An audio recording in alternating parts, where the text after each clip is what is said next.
Today, in case you didn't know what you were going to get when you got here, you're going to get a chance to go on what is known as a shamanic journey. Now, shamanic journeying is actually one of the world's oldest forms of meditation. And like all meditation, it gives you the opportunity to travel in consciousness to an alternate space, a different plane, and find you can discover this for yourself. The great part about this is it's experiential.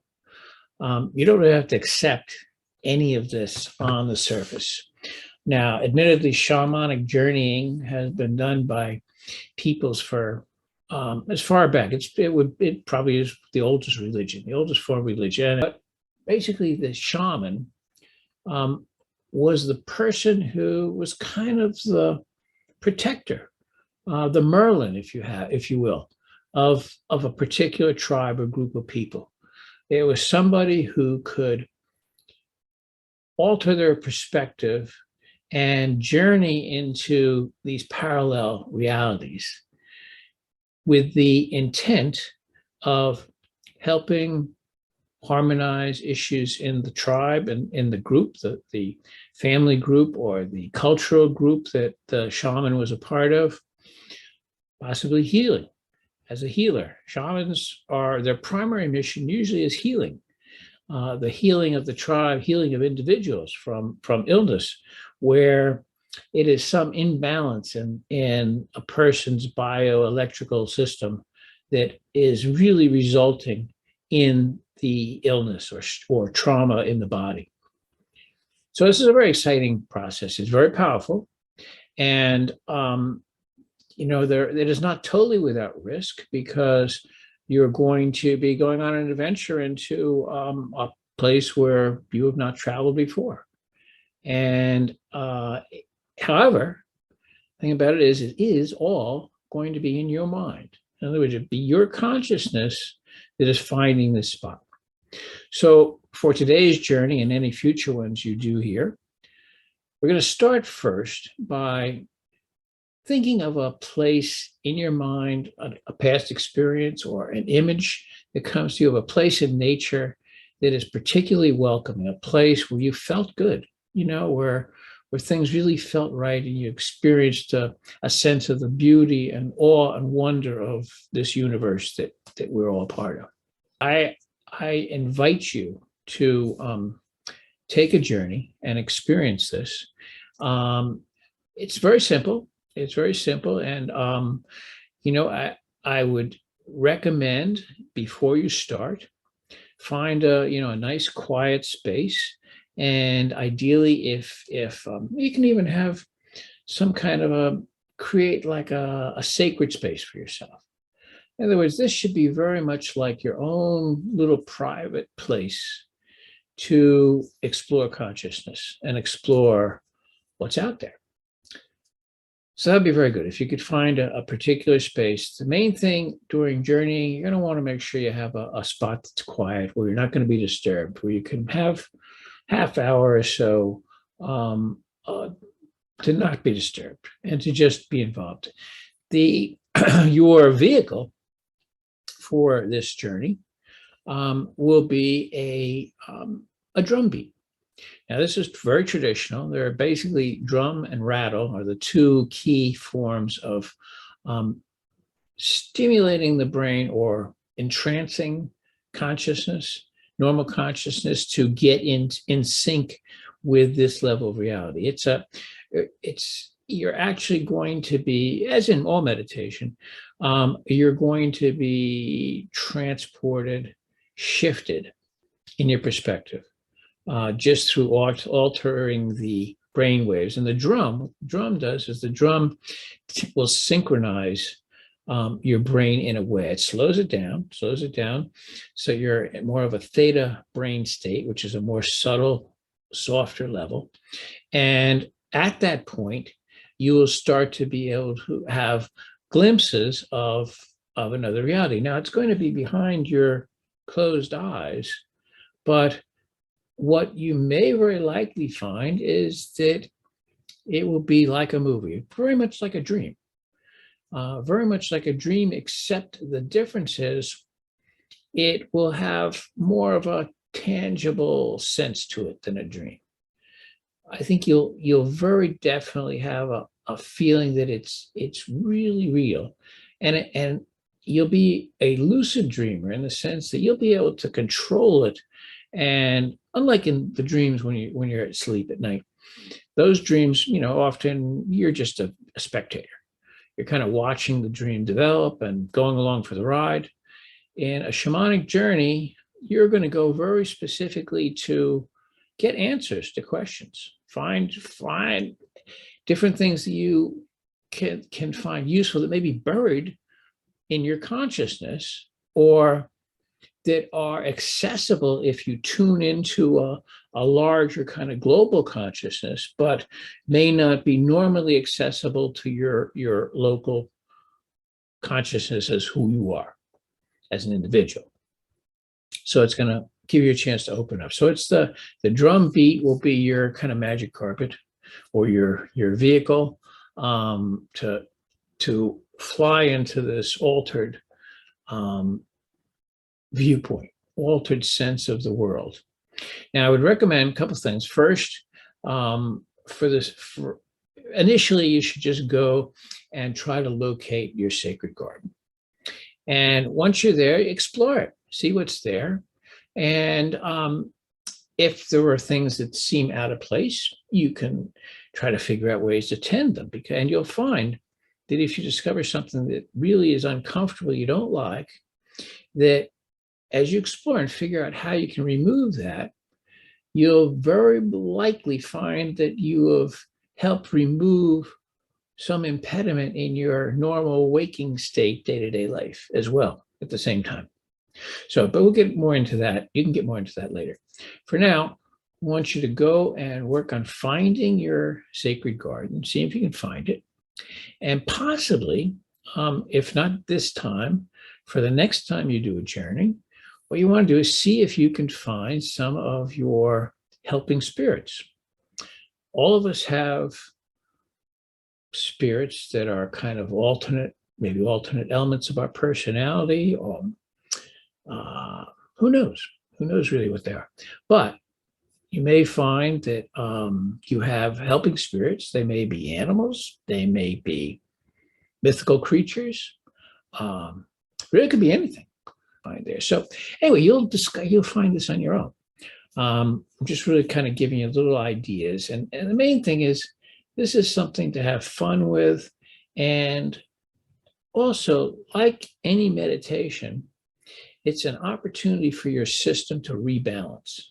It's an opportunity for you to examine your being from a different perspective and gain new insights. And it is something that it's a practice skill. This is something that as you do it, the more often you do it, the more dynamic and effective and real it will become. And so at any rate, I invite you, we won't go any further, maybe we'll make some more chapters of this with a little more information. There's plenty of information in the Hank Wesselin book, The Reenchantment, or the Journey to the Sacred Garden book. But for now, find a comfortable spot. Possibly you may want to put an eye shade on, something to cover your eyes just to make it dark. You may want to even put, some earplugs or something like that in your ears. Or even better, we're going to play a soundtrack of the drumming. And for that, possibly the best solution would be if you have a set of headphones, you can put the set of headphones on, cover your eyes, put the eye cover just to make it darker, and then sit in a nice peaceful place where you won't be disturbed, relax, and set the intention to find your own personal sacred garden and a place of peace, a place of rest, a place of recharging, a place of discovery. So right now you should pause this video for just a moment until you're ready, get ready, and then start the video again and the drum will begin.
Well, I hope you enjoyed that and that you found it to be interesting and maybe informative, soothing, stimulating, generating your curiosity, increasing your curiosity.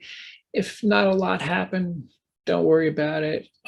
Again, like any kind of meditation, part of the benefit comes just in the practice, just in doing it. But you will find that if you set the intention for discovery and revelation of sorts, finding things that will help you in your day-to-day life, that you will get better and better with time. Now, we'd also recommend that right now, before you get back involved in your busy day-to-day life, that you sit and just take some notes on exactly what you experienced.